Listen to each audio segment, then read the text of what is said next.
Baiklah, Assalamualaikum warahmatullahi wabarakatuh.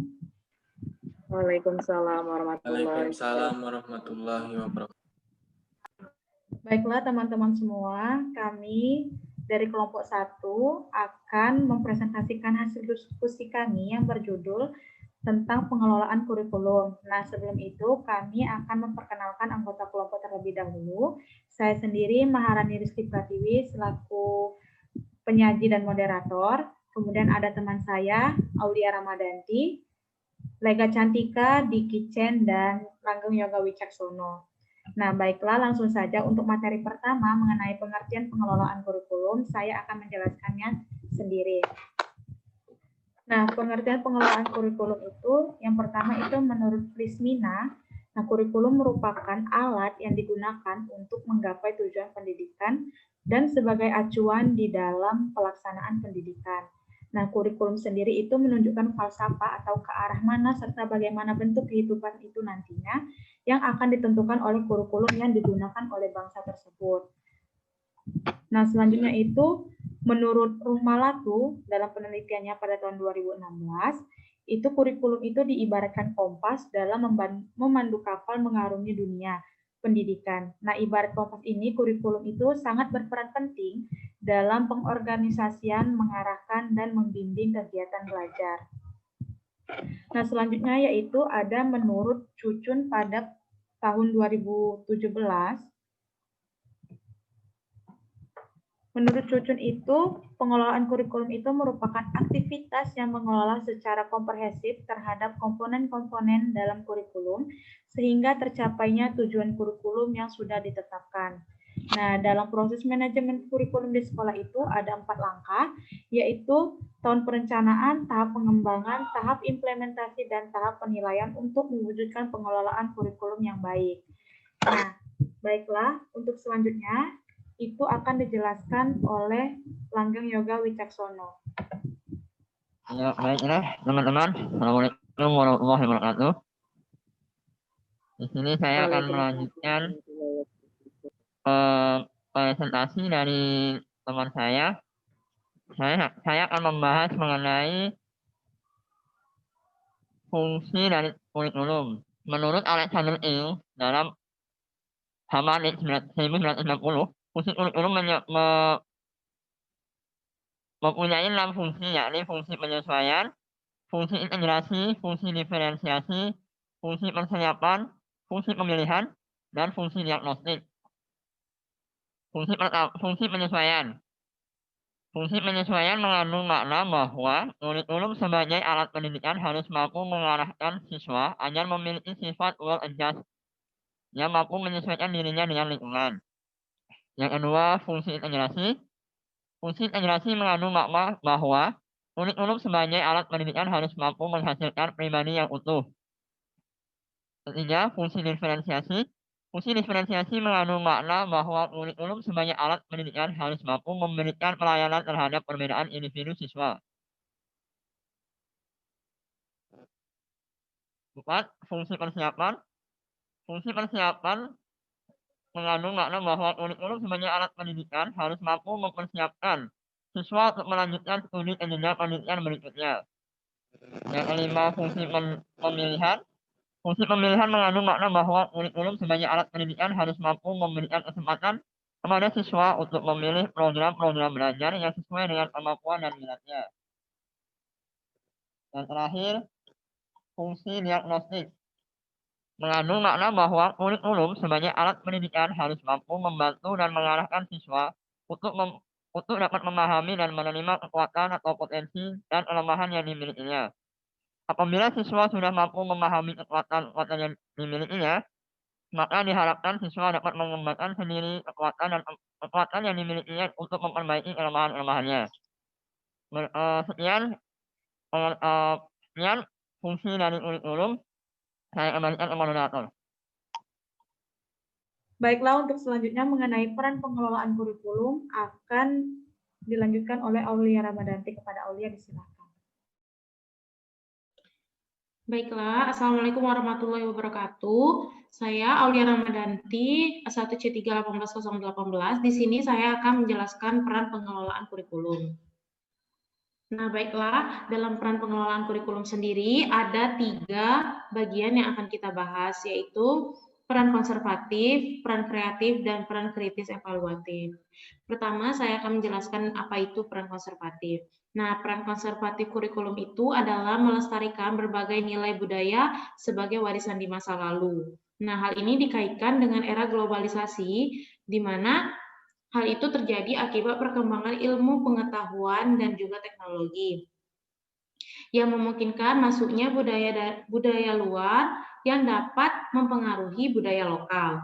Maka peran konservatif dalam kurikulum memiliki arti yang sangat penting. Melalui peran konservatif, kurikulum berperan untuk menyangkal berbagai pengaruh yang dapat merusak nilai-nilai luhur masyarakat, sehingga identitas masyarakat akan tetap terpelihara dengan baik. Nah, selanjutnya itu adalah peran kreatif. Peran kreatif itu berarti kurikulum harus mengandung hal-hal baru yang dapat membantu siswa untuk mengembangkan potensi yang dimilikinya, agar dapat berperan aktif dalam kehidupan sosial masyarakat yang senantiasa terus bergerak maju secara dinamis. Nah, yang ketiga, ada kritis evaluatif, itu berarti kurikulum berperan dalam menyeleksi nilai budaya mana yang perlu dipertahankan dan budaya yang baru yang mana yang harus dimiliki peserta didik. Nah, dalam rangka ini peran kritis dan evaluatif sangat diperlukan. Kurikulum harus berperan dalam menyeleksi dan mengevaluasi segala sesuatu yang dianggap bermanfaat bagi kehidupan peserta didik. Sekian dari saya kembalikan kepada moderator. Baiklah, untuk selanjutnya yaitu mengenai struktur kurikulum akan dijelaskan oleh Lega Cantika. Kepada Lega Cantika disilahkan. Baik, Assalamualaikum warahmatullahi wabarakatuh.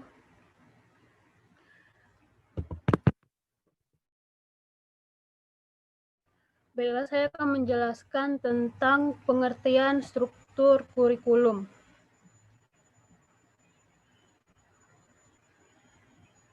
Nah, yang pertama ada menurut Suteja pada tahun 2017, ia mengatakan bahwa struktur kurikulum adalah penyajian mata kuliah di dalam setiap semesternya. Pada kurikulum berbasis kompetensi struktur yang digunakan adalah berdasarkan pada struktur paralel, bukan dengan menggunakan struktur serial. Struktur paralel mengatur penyajian mata kuliah menurut ketercapaiannya kompetensi. Yang kedua ada menurut Kurniawan dan Utanto pada tahun 2018 mengatakan bahwa struktur kurikulum akan menggambarkan konseptualisasi konten kurikulum dalam bentuk mata pelajaran, distribusi konten, mata pelajaran dalam semester atau tahunan, serta beban belajar untuk setiap peserta didik. Selanjutnya ada menurut Widarto pada tahun 2012, struktur kurikulum yang diajarkan ke anak SMK meliputi yaitu yang pertama mata pelajaran wajib berdasarkan kurikulum nasional, yang kedua dasar-dasar komunikasi, 3 matematika terapan, 4 komputer, 5 metode ilmiah, 6 bahasa Indonesia, bahasa Inggris, 8 project UM, dan entrepreneurship, dan yang ke-9 ada praktek Selanjutnya ada menurut Huda pada tahun 2016. Menurut Huda, struktur kurikulum sekolah keberbakatan seperti pendidikan menengah lainnya disusun dalam 3 kelompok, yakni kelompok dasar bidang keberbakatan atau C1, yang kedua dasar program spesifikasi keberbakatan atau C2, dan yang ketiga ada paket prestasi atau C3. Selanjutnya menurut Kaimudin pada tahun 2015 mengatakan bahwa struktur kurikulum pendidikan tinggi merupakan pengorganisasian rumusan capaian pembelajaran pendidikan tinggi, pengorganisasian bahan kajian, dan beban belajar pendidikan tinggi.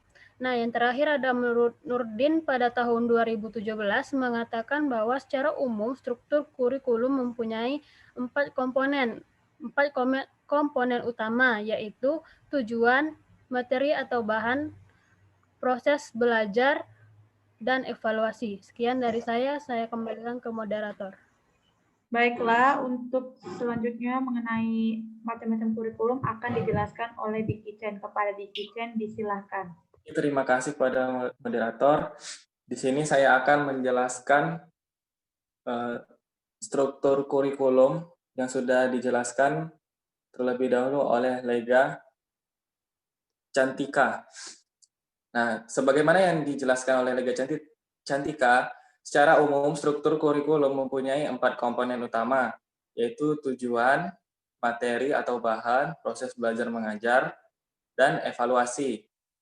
Menurut Maris tahun 2018, berkenaan dengan struktur kurikulum, maka materi pembelajaran setidaknya mencakup 6 hal, yaitu nilai agama dan moral, bertujuan untuk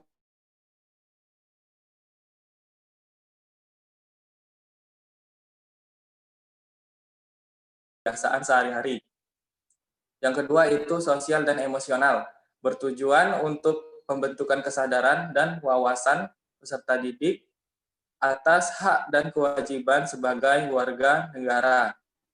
Yang ketiga itu bahasa, ditujukan untuk mempersiapkan peserta didik berkomunikasi memakai tutur kata yang sopan. Nah, yang keempat itu psikomotorik, ditujukan untuk meningkatkan potensi kinestetik peserta didik, yaitu mengasah skillnya.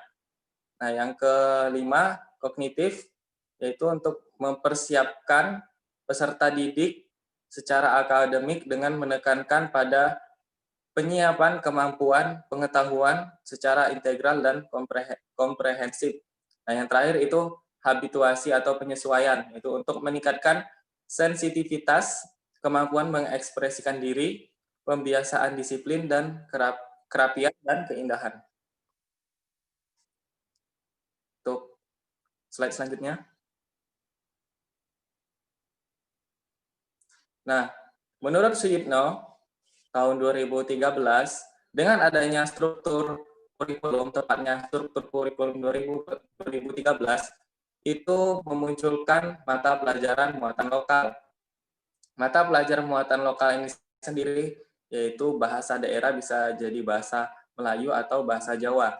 Namun pada implementasinya hanya ditumpangkan dengan materi yang lainnya. Parahnya lagi, alokasi waktu yang disediakan untuk mata pelajaran yang ditumpangi muatan lokal itu tergolong sangat minim atau singkat. Hal tersebut dapat memberi gambaran betapa sulitnya mata pelajaran muatan lokal untuk memperoleh alokasi waktu. Oke, saya kira sudah cukup, Kak. Saya kembalikan ke moderator. Baiklah, teman-teman semua, sekian presentasi dari kelompok kami. Apabila ada kekurangan dan kesalahan, kami mohon maaf. Saya akhiri, wabillahi taufiq wal hidayah. Wassalamualaikum warahmatullahi wabarakatuh. Waalaikumsalam warahmatullahi wabarakatuh.